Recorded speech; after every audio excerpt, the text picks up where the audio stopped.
चलिए देखते हैं इस प्रश्न को सॉल्व करते हैं। ठीक है, क्या है?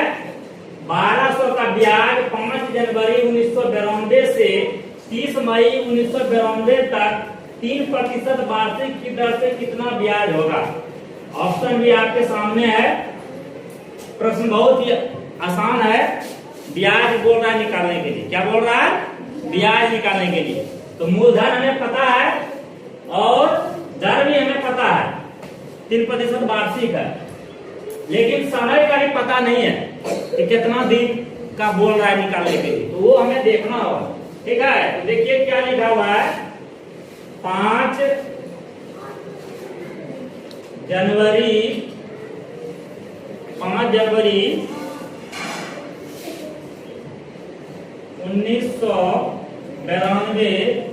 से 30 मई 1992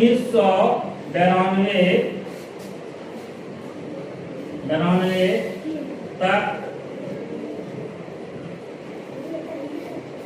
5 जनवरी 1992 से 30 मई 1992 तक दिनों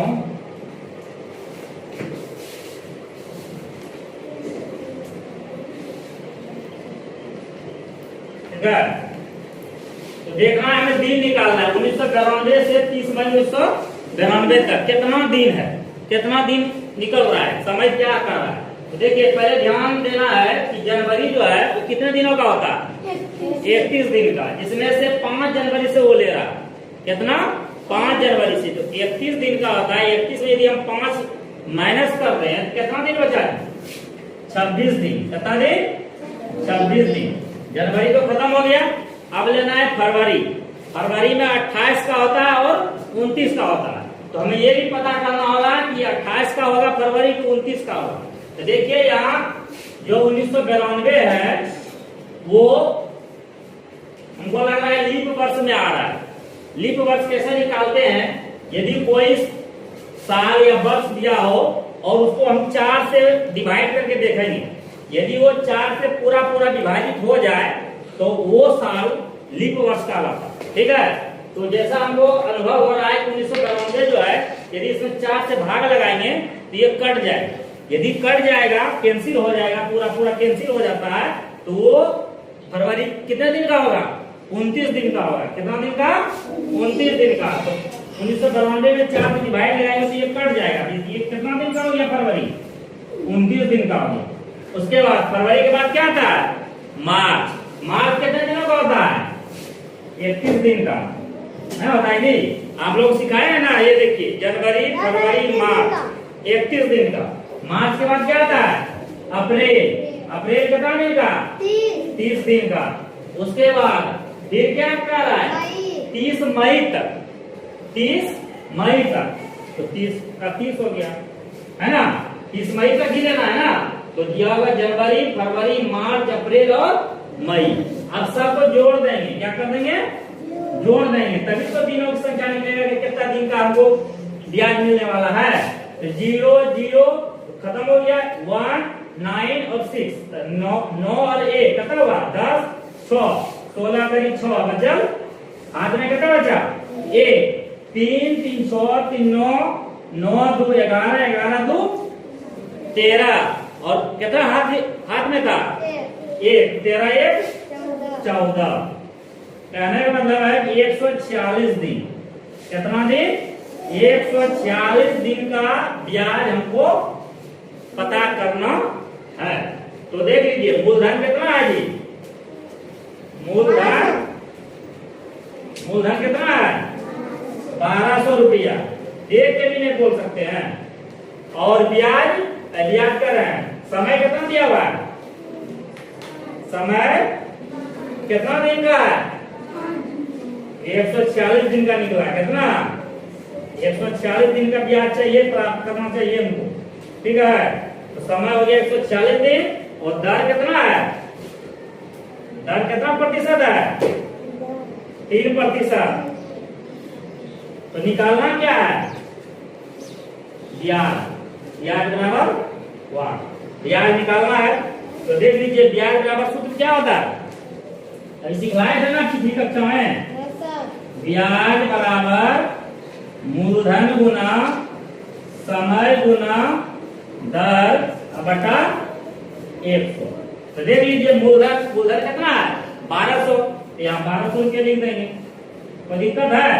समय कितना है 146 दिन, कितना है 146 दिन, गुना दर कितना है 3 बटा 100। देखिए जब दिन हो तो पूरा साल कितना दिनों का होता है 365 है ना, या 366 दिन का, तो 146 दिन का है, इस पे कितना करना होगा 365 से भाग लगाना होगा, ठीक है। अब देखिए इसको कटाना है, 0 से 0 कैंसिल हो गया, कट गया। अब देखिए इसको या इससे किसी ऊपर वाले इसको कैंसिल करना है, किसे करेंगे, यदि हम 146 को 365 से कटाते हैं तो क्या बार में कटेगा 2.5 को गुना करके देखिए, ठीक है, कटेगा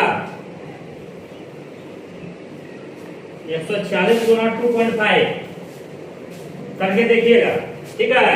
अब देखिए अब क्या बचा, अब किससे कैंसिल हो रहा है, क्या करके ही दिखा देता हूं, 146 गुना 2.5, 4 से 0 बचल 3, अब 14 पंचे 70, 3 73, कैंसिल हो गया, 6 दूनी 12 करीब 2 बचल 1 और 4 दूनी 18 से 29, 0 3 2 5 9 7 16 करीब 6 बचल 1 और 2 1 3 365 आ रहा है ना। इसका मतलब है 146 जो है मेरा कैंसिल हो रहा है 2.5 से, कितना 2.5 से, है ना। अब देखिए ये 2.5 से क्या हो गया कैंसिल हो गया, क्या हो गया कैंसिल हो गया। अब किससे कैंसिल होगा, इसमें दिख रहा है आपको कहीं कटने वाला, अब देखिए 12 गुना 3 बचा, कितना बचा जी 12 गुना 3 बटा 2.5, ठीक है। तो 12 तिया कितना होता है 36, 12 तिया 36 बटा 2.5, ठीक है। ये पॉइंट उड़ा दो, ये ऊपर क्या हो गया ये शून्य आ गया, तो 360 बटा 25, 360 बटा 25, 360 बटा 25 को यदि इसको कैंसिल करेंगे कटाएंगे तो कितना होगा 14.40, ठीक है। तो कैंसिल करके देखिए हो जाएगा, ये जब कटाए तो 14.40, मतलब कहने का मतलब है कि ब्याज कितना रुपया निकला 14 रुपया 40 पैसा। मूलधन मेरा कितना था 1200 रुपया, दर कितना था 3%, समय कितना निकला 146 दिन, 146 दिन का ब्याज कितना निकला 14 रुपया 40 पैसा। ऑप्शन में देखिए कहीं 14 रुपया 40 पैसा है, एक नंबर ऑप्शन में है, तो यही मेरा क्या हो गया ब्याज हो गया। तो इस प्रकार का यदि सवाल आ जाए एग्जाम में तो घबराना नहीं है, जो प्रश्न बोलेगा वही करना है। पहले प्रश्न को ध्यान से पढ़ना है, पढ़ के उसके बाद देखना है कि क्या बोल रहा है निकालने के लिए। तो साधारण ब्याज है, वो पहले ही बोल रहा है क्वेश्चन की ब्याज निकालना है, तो जब ब्याज निकालना है तो बाकी चीज देखना है कि क्या है भाई, मूलधन तो दिया हुआ है ना, समय भी दिया हुआ है, लेकिन दिन हमको निकालना था, खाली दे दिया था, क्या दे दिया था 5 जनवरी से 30 मई तक, लेकिन उसने बताया नहीं था कि कितना दिन, वो हमको निकालना है। और दर दे पहले से ही था और ब्याज निकालना था, इस तरह करके हमारा क्या हुआ निकल गया, ठीक है। कोई दिक्कत